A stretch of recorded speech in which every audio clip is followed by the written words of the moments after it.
दोस्तों नमस्कार, मैं मृत्युंजय आपका स्वागत करता हूं हमारे इस चैनल सटीक परामर्श में। और आज देखिए हम लोग बात करने वाले हैं आप लोगों से जीन्स पैंट के बिज़नेस के रिगार्डिंग कि अगर आपको जीन्स पैंट का बिज़नेस चालू करना है तो इसके लिए आपको क्या क्या लाइसेंस लेना पड़ता है और कौन कौन मार्केट है जहां से आपको सस्ते कीमत पे जीन्स मिल सकता है और आप अपना काम चालू कर सकते हैं। तो मान लीजिए भारत के किस कॉर्नर पे हैं ये भी थोड़ा डिपेंड करता है, और कहाँ से आपका मूवमेंट हो सकता है ये भी थोड़ा डिपेंड करता है। तो चाहे जगह कोई भी हो, अगर मान लीजिए आपको जीन्स पैंट का दुकान खोलना है, काम करना है, तो उसमें दो प्रोसेस होता है। रिटेल वालों की ही मैं ज़्यादा बात कर रहा हूँ कि अगर मान लीजिए आपको रिटेल का दुकान खोलना है जिसमें जीन्स पैंट रखना है और बेचना है, तो आपको करना क्या पड़ेगा, जो भी एरिया में आप दुकान ओपन कर रहे हैं दुकान के नाम से और दुकान के मालिक के नाम से अपने नाम से एक रेंट एग्रीमेंट बनवा लीजिए दुकान खोलने का। 11 महीने का जो रेंट एग्रीमेंट होता है वो, उसके बाद फिर आप अपना नाम डिसीजन लीजिए कि क्या नाम से आप दुकान खोलने वाले हो। थोड़ा यूनिक नाम रहे तो ज़्यादा अच्छा है, और उसके बाद फिर आप चाहें तो दुकान खोल सकते हैं। इसके लिए आपको जो भी म्यूनसिपल कॉरपोरेशन या एरिया में आप हैं, तो दुकान का एग्रीमेंट लेने के बाद आपको म्यूनसिपल कॉरपोरेशन से अपना लाइसेंस बनवाना पड़ता है, ट्रेड लाइसेंस जिसको बोला जाता है। और ट्रेड लाइसेंस लेने के बाद आप उस नाम से उद्यम बना के और आपका ट्रेडमार्क ज़रूर बनाएं, ब्रांड नेम, ताकि मान लीजिए कोई ब्रांड नेम का चोरी ना कर पाए अगर आप पॉपुलर हो जाते हैं उसके बाद। और फिर उद्यम का लाइसेंस लीजिए और एक करेंट अकाउंट ओपन कीजिए। उसके बाद फिर आपको देखना पड़ेगा कि मार्केट में कौन सा जीन्स आपको कहाँ से सस्ता मिल रहा है। ये पहले का काम है। जीन्स के बिज़नेस के बारे में अगर सोच रहे हैं तो सबसे पहले ये काम दुकान वाला, लाइसेंस वाला, ये पार्ट कर लीजिए। और उसके बाद फिर मान लीजिए काम कीजिए तो ठीक रहेगा, क्योंकि आप परचेज़ करेंगे तो पता चला कहीं परचेज़ में अगर कोई गड़बड़ हो जाए और आप कंपनी के नाम से परचेज़ कर रहे हैं, तब तो मान लीजिए केस वगैरह करके, फ़ाइट वगैरह करके आप लड़ पाएंगे। नहीं तो बहुत बार क्या होता है, नया पार्टी बिज़नेस चालू करने से पहले ही उसका बिज़नेस ख़त्म हो जाता है।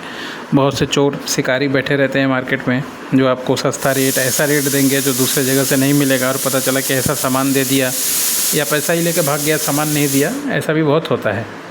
तो इस काम में किसी घर बैठे एजेंट पे विश्वास ना करें।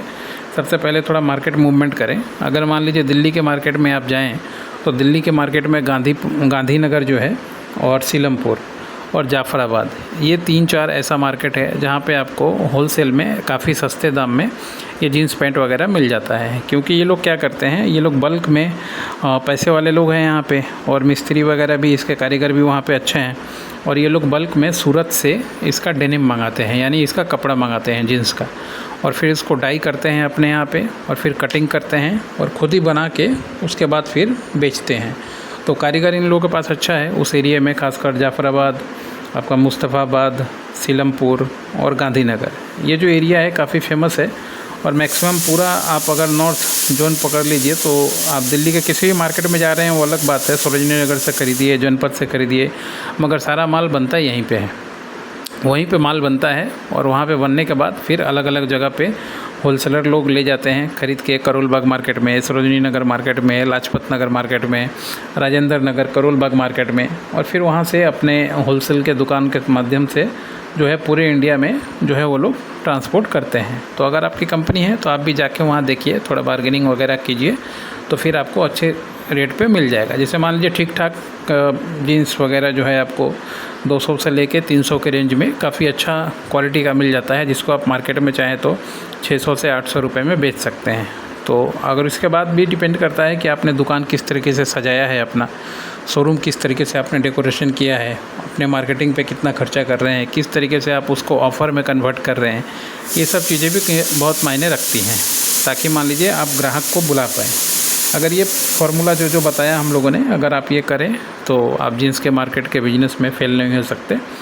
कपड़ा का बिज़नेस है, कम से कम आपको 1 साल तो देना ही पड़ेगा। 1 साल बाद ही आप ROI एक्सपेक्ट करें तो ठीक है, नहीं तो पहले मान लीजिए नए में आपको दुकान है, खर्चा है, इलेक्ट्रिसिटी बिल है, स्टाफ है, 1 साल तो समझिए कॉस्टिंग निकलने में ही चला आता है, अगर ठीक ठाक से चले तो। और फिर उसके बाद फिर एक बार चल जाए तो फिर पीछे मुड़ के देखने का ज़रूरत नहीं है। अगर कोई हेल्प चाहिए तो बोलिएगा, पूरा लाइसेंस वगैरह का हेल्प कर देंगे।